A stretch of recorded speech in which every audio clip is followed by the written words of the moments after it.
Hey, I'm Mack. Welcome back to my channel.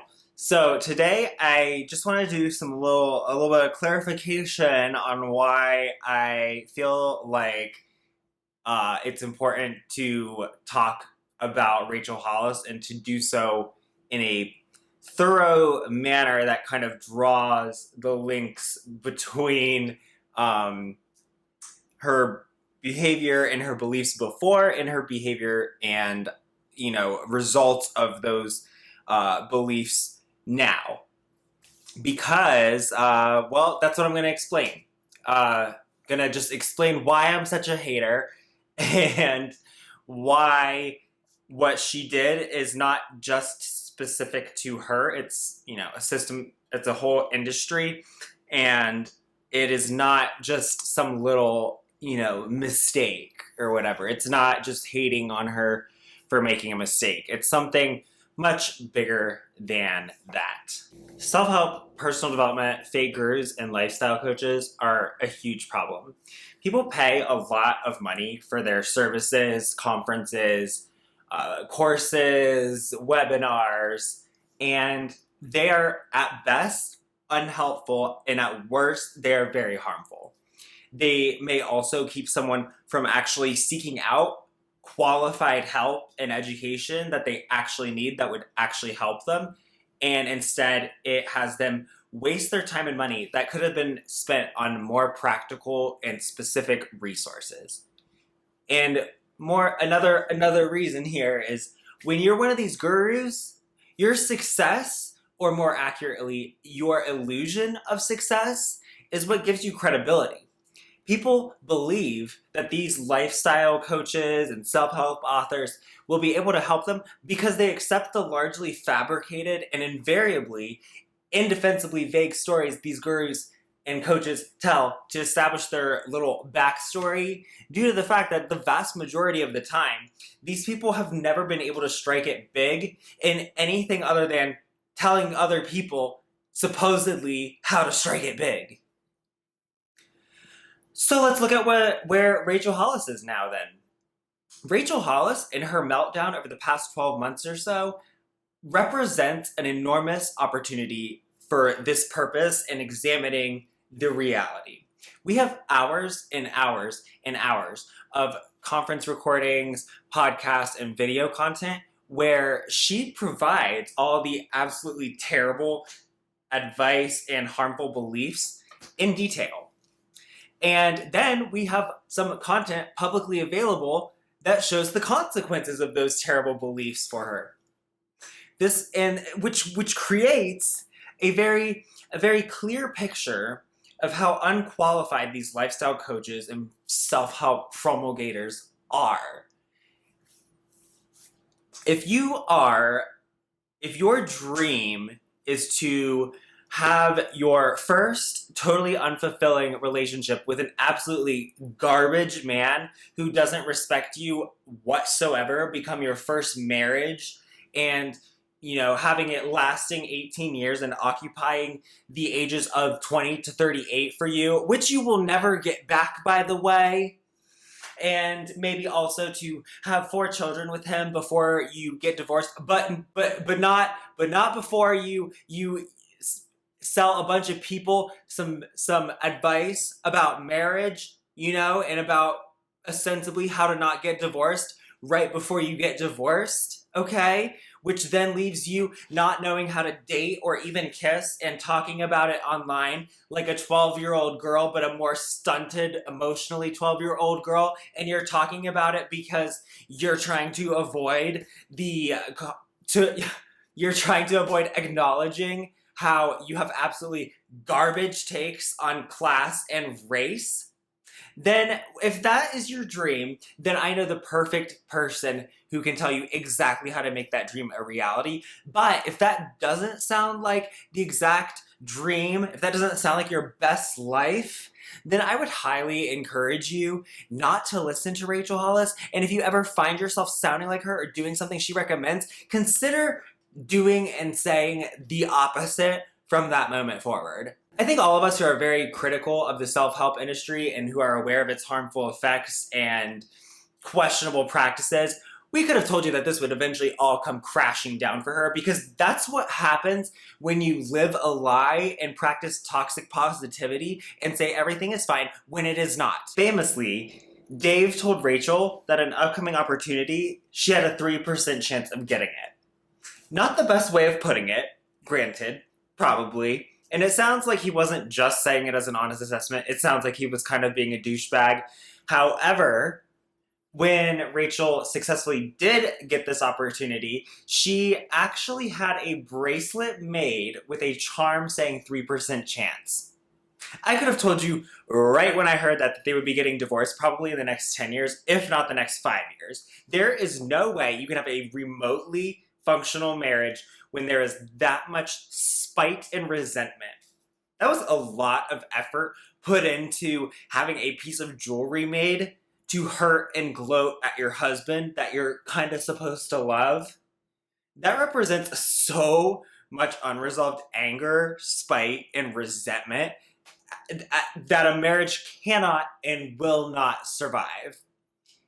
And the fact that you continue to wear it means that you still hold a massive amount of passive-aggressive spite and anger toward your partner. Anyone who thought the marriage could survive after hearing about that little token of unresolved wrath is an absolute fool. And the fact that she had the audacity to hold marriage conferences that pulled in minimum $1,800 per couple and sold out capacities of about 200 couples, a total of over $360,000 in revenue per event, and yet the contempt and rage that you have toward your partner is so intense that it spills into your accessories.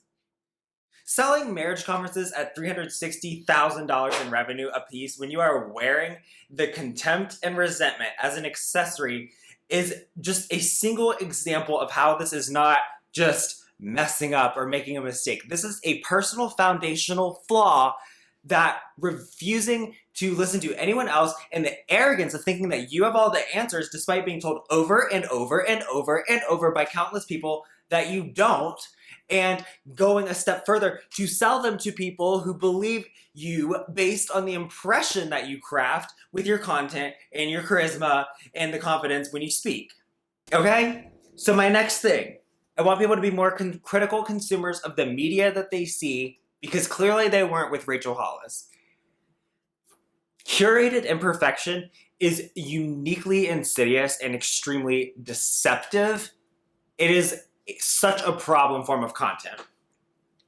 The common format, if you're not familiar, of curated imperfection is a statement or a story or a photo that's on surface level, it sounds like a brave or bold confession, but in reality, it's actually something that's not a big deal, or it's universal and applies to everyone. Often involves the words messy bun. It's an almost sure sign that it's occurring. Body positivity is a super common area with people confessing that their body is structured like literally most other bodies. Or how about sharing a mildly cluttered desk and pretending that that's actually embarrassing when it's not? We generally don't share the real imperfections and things that we are genuinely ashamed of, and that's okay, by the way. It's okay to have things that are private or that you only discuss with people you are close with. It would be really awkward if anyone shared all of their worst imperfections publicly. But when people don't think critically about what's going on here, they might genuinely think that these imperfections are the true worst problems that the person they're watching has.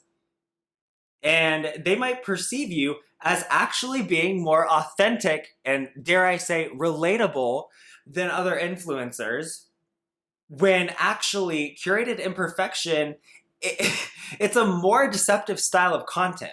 Because while more perfect content is perhaps more edited, perhaps it has higher standards, but it's at least fairly straightforward, and you know that it's edited and retouched and selected, and most importantly, you know that it's not a representation of reality. Whereas curated imperfection requires that effort be made to ensure that the audience doesn't think too hard about the origin of this post. Because if they realize that it's not what it seems like and that you've been lying to them, then curated imperfection doesn't work. It only works if the audience doesn't understand how you made it. Like I said, most content that strives overtly to look perfect does not try to deceive you about what you're looking at. But curated imperfection is highly manipulated and produced and filtered and selected and edited, and it's presented as if it is impromptu and unaltered and a first take and authentic. Rachel Hollis is often considered to be one of the most prominent and extensive users of the curated imperfection strategy. One of her earliest social media viral moments is when she posted an Instagram picture in a bikini with a caption explaining how she wears a bikini even though she has stretch marks from pregnancies, blah, blah, blah, blah, blah, blah, blah. That's curated imperfection. It's presented as if it were very risky, very shocking, and controversial. When in reality, this is a photo of a relatively thin, young white woman with long hair in a bikini, regardless of how much the caption tries to downplay it and tries so hard to point out that some flaws that nearly every woman who has had children also has, by the way, which means that they're not flaws. I'm not trying to ruin it for you if that Instagram post was especially helpful to you or made you feel better about yourself. If it did, great, but I'm not about to pretend that a fit, relatively skinny, young white woman posting a photo in a bikini is some insanely brave, uniquely raw moment when 99% of women are going to have every single non-flaw in that photo, and the vast majority are going to have many, many, many more. Nor am I saying that she should not be able to post a photo in a bikini. Not at all. I'm just saying that maybe before we interpret this as some super honest, super transparent, incredible post advancing body positivity and breaking down beauty norms, let's take a second and try to be more critical consumers of media and ask, but is it though? Is pointing out that this skinny fit white woman, if you zoom in closely enough, she has some mild skin blemishes that virtually everyone her age with the same life experience has. Is that the actual best we can do for promoting body positivity? Because if so, that sucks. The best we can do sucks. Okay? This is what I mean when I say that I want to encourage people to be more critical consumers of media. Sometimes the agenda being advanced by something is so obviously bullshit, but we fall for it because we're not actually thinking about what goes into the production of media and what factors would lead to the content that we've ended up with. Which brings me to the Rach talk for the previous week that I'd like to show. I'd like to preface with a few things that I think you should pay attention to as a critical consumer of media for this video. And they're also just good things to keep in general. They're also just good things to keep in mind when you're watching any video content, okay? First, duration and frequency. So the length of the video and how often is it being put out. This is being put out weekly so far. Personnel. How many people are working on this shoot?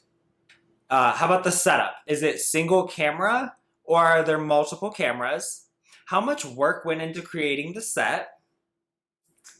Editing. Are there frequent changes in the multi-camera setup? Like, are we changing camera angles a lot? Or are there frequent changes in the zoom on the lens? And are there a lot of cuts? Does the editing match the vibe being presented? So if there's no cuts or whatever and it's presented as being off the cuff and authentic, that I would say, yeah, that matches. But if there are a ton of cuts and edits and camera angle changes, but it's being presented as just, you know, like whatever, super breezy, I would say no. So that's what I mean by that. How about, does it seem like the video production team was trying to, what does it seem like they were trying to show? And was it successful? At the end of the video, in the production and posting process, if the video team were informed that you were either closer to the truth or farther away from the truth about how the video was made and the origin of the content, which one would they be pleased about? Would they be happy that you had been moved farther away from the truth or closer to it, and why? When we consider all those factors, how do we feel about the level of honesty or lack thereof, especially given how kind of pointless the content was and how it is being put out only once a week despite the number of personnel involved? That seems a lot more insidious in my opinion, and it is objectively dishonest. Hey guys, welcome to Rach Talk, my weekly show where I sit here in the office, drink caffeine, and talk about random things. This week, we are back in the office as a team for the first time in over a year. I am sharing my most used emojis and also for sure using them wrong, and telling you about whether or not you should go see Cruella.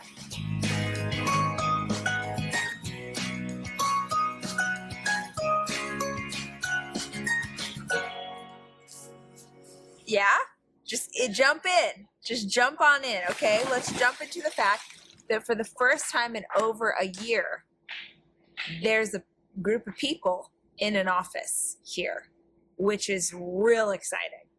You know, did Cameron arrange for like bagels or something to celebrate exciting? Because everyone's like, no. But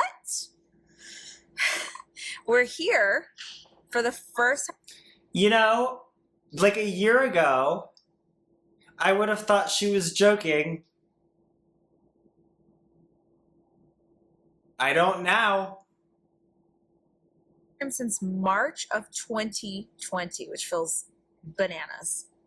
Bananas could have been a thing that you could have, you know, done celebratory, but you didn't. You didn't. So, banana bread. You're a baker. You could have made that happen for us. But I'm excited. Ooh, man. It's the first time back and she's already just Also, are you noticing all the camera angle changes? There's a lot of them.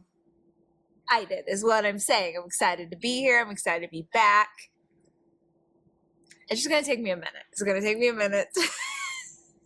This video is 9 minutes long, and she couldn't finish her coffee before it. Cause she's quirky. I'm trying to let the caffeine hit my system. I didn't sleep very well last night, Jack, is the problem. It was raining, thunder, lightning, which in Texas, it's pretty intense.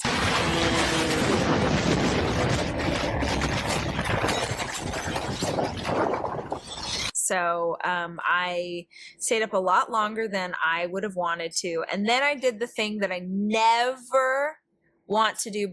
Girl, why did you stay up if there's thunder and lightning? Like, that's like the best time to sleep. It is the best.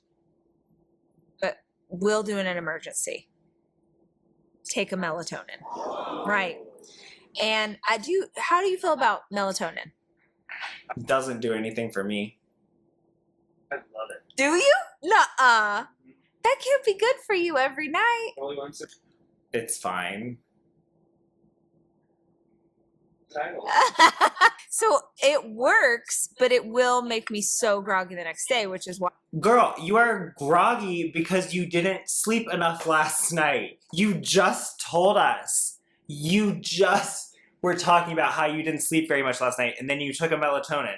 And you're telling me that you're groggy because of the melatonin and not the fact that you slept like 3 hours or whatever last night? Really? Okay, like I'm pretty sure I've said this before on my channel. Most non-pharmaceutical sleeping things are just psychological. which is fine. If it works for you, go for it. Because, I mean, melatonin's pretty safe, so, you know, whatever, go crazy. I'm just saying. I am like, what's even happening? Just here, holding this saucer. You ever have that feeling where you're not sure if you're awake or still dreaming? All the time. It's called Melatonin. It's the only way to fly. We're already back to this award-winning program that I do. It troubles me that this seems to be like most of what you're putting out. I mean, I guess you've got your podcast or whatever too, but again, you have multiple people in this room, and this is the best you can do. Well, yeah, the reason this is the best that you can do is because this is the best that you want to do, because this is how you want it to appear. You want it to appear jumbled and with a lot of tangents and with a lot of disfluencies and discontinuity and, oh, that's an awkward pause. Okay, but except every single pause, every single awkward sip of that coffee or weird, you know, oopsie was specifically chosen for inclusion in the editing process. And I don't know how best to explain how a little bit unsettling that is. It's very unsettling when someone tries to edit something into looking imperfect. Oh, well. Did I fall asleep at like 2 a.m.? Probably. Did I wake up at 5 a.m.? Yes, I did. But it's the melatonin that makes you groggy. Also, wow, our girl slept in, didn't she? Because it doesn't matter what happens in the fall asleep time. It only happens. Nope. It really matters to me what the morning routine is. What's your morning routine, Jack? Walk me through it. Oh, geez. Well, okay, what time do you wake up on average? 8:45. No, that you're lying to me right now. You're lying to my face. Wow, Rachel's already been up for 4 hours and 45 minutes by then. Wake up at 8:45. I mean, you can if you want. You're a grown up. Well, I had to come to work today. Right. Today you're in the I had to get up office. at 8. Oh. So okay, wait. Time's removed. You get up. I get up. Get up naturally or with an alarm clock? Sarge wakes me up. Okay, your dog wakes you up. Wakes How? me up. How does he wake you up? He's making noise. He licks He your flaps face. his ears really hard. Okay. Like a pigeon's wing. And then we Great. go feed him. Yep. I turn on the espresso machine. Great. It warms up. Oh, Do they only have one microphone, or why is this person not coming up to a microphone? They take all the time to edit this, you know. It would take them a lot less time if they would just go up to a microphone. Okay? But they won't, because they want it to seem imperfect and you know, just impromptu. you're doing espresso first on. thing. Full on. Whoa. I can't do espresso first thing. I gotta do a drip. I make an Americano. But I still gotta do a drip. Speaking of fancy, but not, I took the kids to see Cruella. What was your name? Cruella. This weekend. Is this like puffing out? Speaking of fancy, how about these See what I mean? They deliberately cut that in. ruffles, Jack? So I took the kids to see Cruella, and let me walk you through why. 1, it was raining. 2, it was a Saturday. That means me and 4 kids in a house all day. It's intense. I'm trying to figure out how to, kill some time. So I'm like, oh, let's go see this new Disney movie. Love Disney. Emma Stone, fantastic. Emma Thompson. Yeah, I remember back in the day, you really loved Disney. I'm so glad that I don't have kids sometimes, and that description of a Saturday was one of them.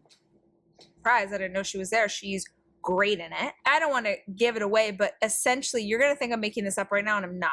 Essentially, the whole movie plot is that Cruella really just wanted to be a fashion designer.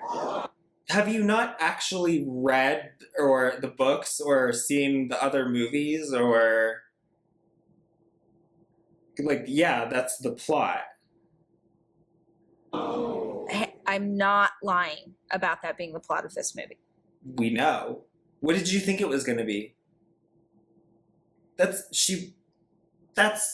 what she wants the fur for. That's it.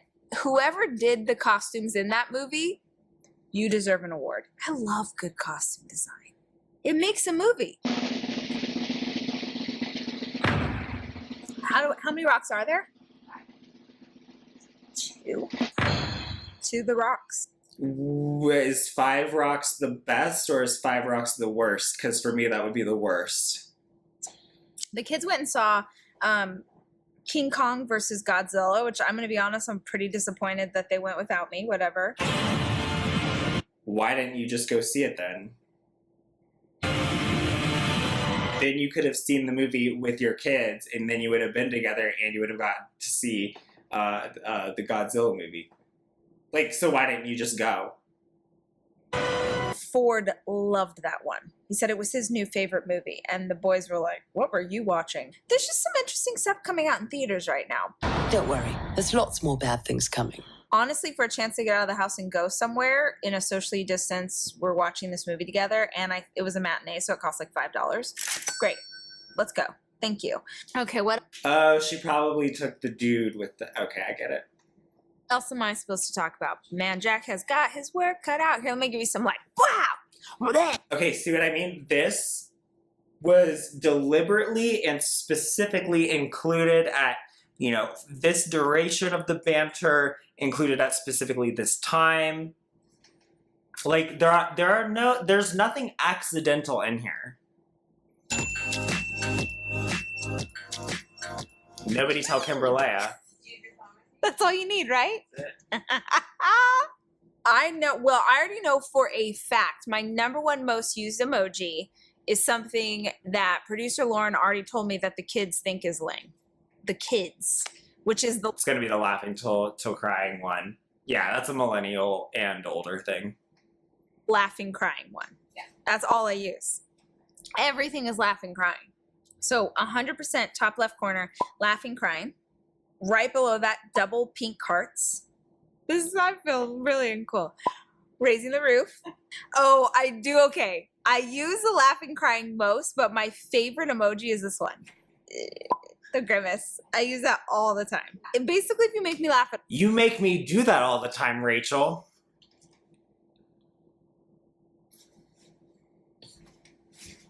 This was me. This was me watching the previous week's Rach Talk.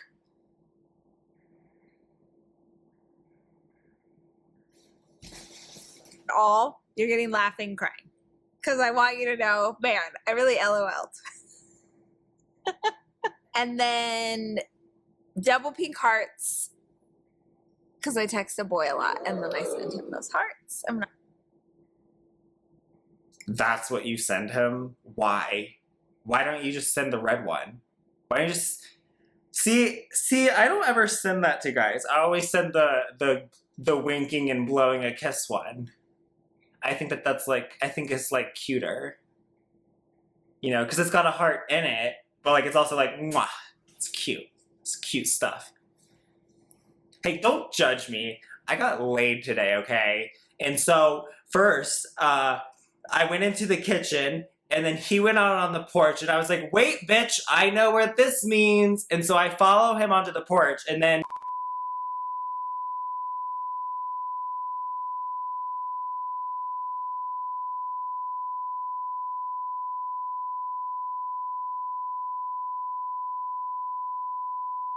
And then I'm like...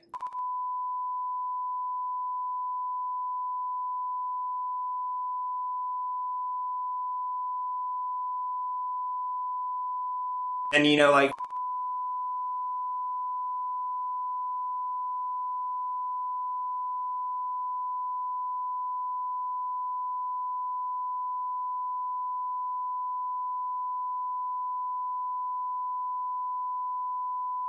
So...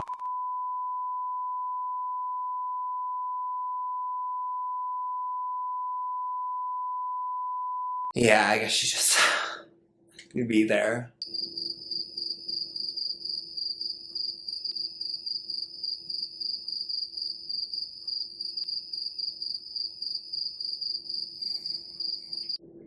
But I thought I would tell you what mine are. Yeah, mine is I actually thought the laughing till I'm crying one would be the first for me, but it's not. For me it's the oh yeah, so my my number one is just the regular grin. And then number two is, well, number two and three are the eye, and then the lips, and then the eye for like the, and then laughing until I'm crying, and then the last one is the nonchalant nails. Oh, but then the next one after that is the purple devil, which, you know, that's how you get that story. Not gonna lie, raising the roof. I feel like I do that one to my kids a lot. Like it'll be like, "What should we have for dinner? Chicken." I'll be like, "Yeah." I don't know. Grimace all the time. Like, oh, like you messed up. You're running late. I don't know. I use that guy all the time. You're delivering terrible takes on race and class to a YouTube audience. You're telling the most embarrassing story about your second first kiss, except you don't realize that it's embarrassing. You think that the parts of it that aren't embarrassing are embarrassing, and you keep saying the word lame-o as if this date occurred like in ocean shores on rocket power. Time. And then the other one that I use sort of in the same way is the upside down smiley face guy. That's just basically like, She would.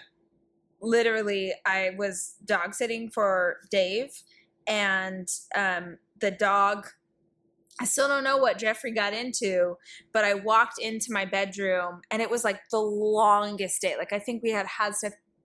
Is it really dog sitting if the dog is at your house? For me, dog sitting means like you go to the owner's house and like you're just like checking in, taking for a walk, feeding. You know, maybe you might even stay like for longer if you're supposed to, like if it has like needs or whatever to like, you know, if it's a puppy, then like you would be like staying at the home. I don't know. I just thought that was weird. I wouldn't call it dog sitting if the dog is at my place. I don't know, whatever. Pure all day, and then dinner, and Sawyer had baseball practice, and I was driving all over hell in Georgia, and I'm tired. I'm like, finally I get to go to sleep. Oh, it was Mother's Day weekend too. It was Mother's Day weekend, and I walk into my room, and Jeffrey, miniature schnauzer, had not just pooped, diarrhea, the kind that has a splash zone. Good Lord! All over my bedroom. And maybe the most expensive thing in my house is the rug in my bedroom, and I love it. Just destroyed. And I Good dog.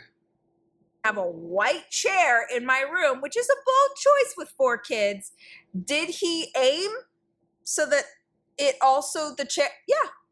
That's the kind of moment where you just start laughing because you're gonna start crying. That's when I would use an upside down smiley face emoji of just like, oh, the dog just all What a good dog.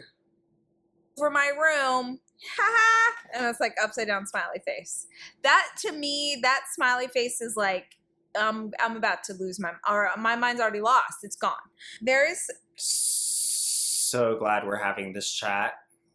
something so freaking satisfying about like you're sending a text and you didn't know that emoji exists, and then it like your phone's like, do you know that there's a, you know, like a dumpling emoji that is going to be perfect for this? You're like, oh, yes, man, this was a good episode. All right, guys, thanks so much for hanging out with me this week. If you like this episode, I hope you will subscribe, ring the bell, give it a thumbs up, whatever things you're supposed to do here on YouTube so that you can get a notification every time we post a new video.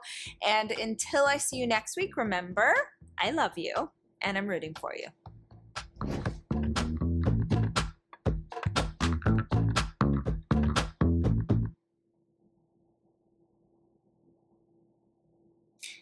So, do we see why I feel that that's a really good example of curated imperfection. See, like, it's so embarrassing, like, and relatable that Rachel, like, her dog poops, and, like, sometimes her dog gets sick and has diarrhea.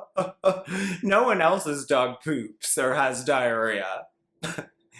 I've never even heard of a dog pooping before. Nah. Oh, and her kids think her emojis are lame. No one's kids think they're lame. Jesus. So, again, like, this is a weekly show, 9 minutes long. I think there's at least 3 people that work on it. Really? Really? Huh.